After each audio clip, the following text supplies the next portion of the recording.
Evil Dead the game is releasing on Steam on April 26, 2023.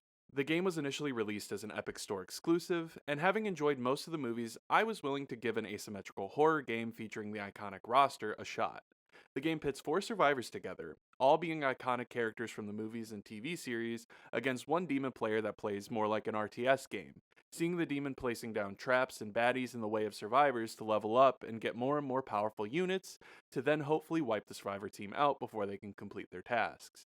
The survivors have to locate three map pieces, then hold out while collecting the lost pages of the Necronomicon and Kandarian Dagger. The survivors then use the Kandarian Dagger to banish the Dark Ones before protecting the Necronomicon to win the match. They do all this while looting, managing fear levels, and dealing with harassment from the demon all the while. I'm not really here to do my normal analysis, though. Rather, I want to talk about an issue that plagues games of this kind. It's not a problem with this game in particular, though. It has its own set of problems, like being repetitive even for this kind of game, balancing issues, and some jank, but the real problem is the problem with most of these asymmetrical horror style games. These games all suffer living in the shadow of Dead by Daylight. I'm concerned for the upcoming Texas Chainsaw Massacre game and Killer Clowns from Outer Space game for this reason as well. I think there's a significant issue that they all face. Behavior just has a monopoly on getting licensed characters, as well as doing a decent enough job at creating original characters to keep people playing. The game is constantly being updated, with plenty of cosmetics and customization for characters. Classic horror movie villains like Michael Myers, Leatherface, Ghostface.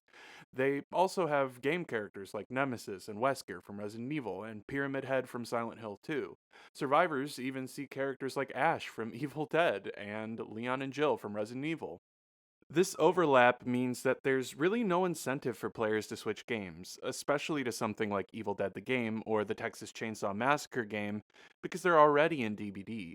The only way to entice them is by presenting such unique and fun mechanics that people are willing to try regardless of liking the franchise or not.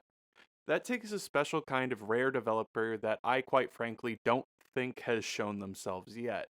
The only people that are drawn to these games are the fans of the franchises, and that's fine, but it's not enough of a player base to really make the game worth the money in the long term.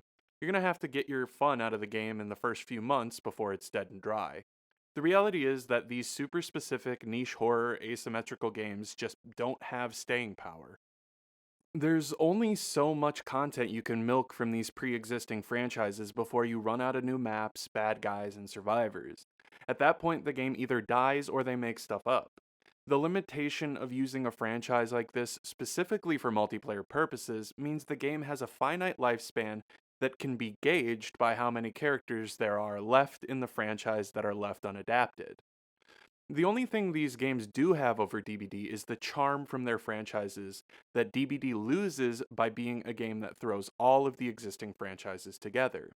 Even with maps and characters from their respective franchises, it still feels like DBD because it has to. The charm, again, only affects people that are fans of the series, and again, it's not enough to make these specific franchise games boom on their own. The other option here is to run a solely original base of monsters and cast, but these games lose traction quickly like Video Horror Society and Prop Night. While they might have their own individual characteristics that are fun, either lack of content or fun gameplay cause problems here. But I think the real issue that still remains is there's nothing iconic to pull people in. There's no one that people are necessarily excited to play. These games also tend to use similar mechanics to DBD, and then what's the point of playing anything other than DBD when you can have those iconic characters? You're still getting all your money's worth from the new iconic characters added and everything you've worked up for by playing over time. Progression is lost in a lot of these games, and DBD, while stale for some, still has this in maybe unmeaningful ways, but it still has this. It's a tough situation for any asymmetrical horror game that's trying to come out. I think to truly stand out, the mold needs to be finally broken. New mechanics need to be found to stop living in the shadow of Dead by Daylight. There needs to be a focus on progression and a reason to keep playing their game in the long term, and fun new things to do instead of simple skill checks and running or hiding. I don't have a solution for this. Video Horror Society tried to allow players to be able to fight back, but another issue with the genre presents itself. Four survivors can easily bully one player if they know what they're doing. There's not really a solid way to balance games like this, and I think they're all plagued by it to some degree. One side is always getting shafted and usually winds up really pissed off about the state of their preferred role. And then you lose players on that side, making queue times painfully long. DBD has cemented itself. So people are willing to push past, and one side might see dips and dumps, but people are willing to push through and keep going because they've played so long. These newer games with smaller initial player bases are hit hard with this dip of players, and it can single handedly kill a game if no one wants to play the one side of 1v4. If you make the killer side too strong, then no one wants to play survivors because it's unfair and unfun to just be dead as you watch everyone else play. People just go back to DBD. And that's the root issue. The people that are going to play these games tend to be the people that are already playing DBD, but want something fresh and new. When they move to these newer games to give them a shot and they reuse mechanics or don't have exciting monsters or new interesting gameplay loops, there's no reason for them to stay. Despite everyone being tired of DBD, everyone wanting the Dead by Daylight killer, there's just nothing to truly scratch that itch. So if you want to make these asymmetrical style games, rather than just trying to be better than DBD, they must offer something you can only get in their game, something you can't get in DBD. No one's done that yet. I just don't see any good fixes for this yet either. Something could come out and shake up this genre, but I don't know when it'll come. Games like Evil Dead the game offer some additional modes, particularly story mode, but it's just a missed opportunity. Rather than reusing the multiplayer maps and having it play virtually the same, I think a fleshed out single player mode could have been something to get more players in that would be willing to try the multiplayer mode. A lot of people love the Evil Dead franchise, and I know they would have been excited for a silly, goofy action survival horror title that had a really good single player mode and a multiplayer mode they have as a thing on the side. The multiplayer is good enough, but it's not good enough to kill DBD. But if they had a well done story mode, I think people would have gotten into it more. The general consensus from people that played this game, or even those that didn't, is that they wish they got a story mode instead of this, further proving my point. I think people not only just want to play a fun single player game set in the universe, but they know that it's going to live forever in the shadow of DBD as well because of the game design. There's also now a new Battle Royale mode in Evil Dead the game. I know that sounds absolutely wild, but honestly, it almost feels more fun than the main multiplayer mode to me. And that's kind of bad when the main 4v1 mode is the main staple.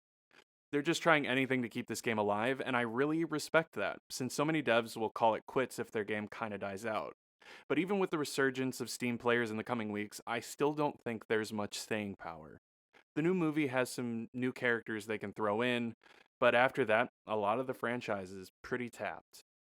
Like I said, it's just the sad reality for these games. I think they shoot themselves in the foot by trying to be multiplayer based asymmetrical horror titles. They just can't compete with DBD on one franchise alone, and they'd be much better off with a fully fleshed out story mode with a multiplayer mode on the side. What do you all think? Hey, thanks so much for watching. I hope you enjoyed this video. I'm just a big fan of horror media in general, and it just makes me sad when games like this fail or die quickly. They always have their dedicated fan bases, but it's just not enough to keep a fun enough game around for more casual enjoyers. As someone that's pretty sick of DBD and can't really go back after sinking way too many hours in, I hope there's something exciting for asymmetrical horror games in the coming years in whatever shape or form they may take. I also hope these niche franchises can step away from this style of game and maybe look into a different genre or style of game.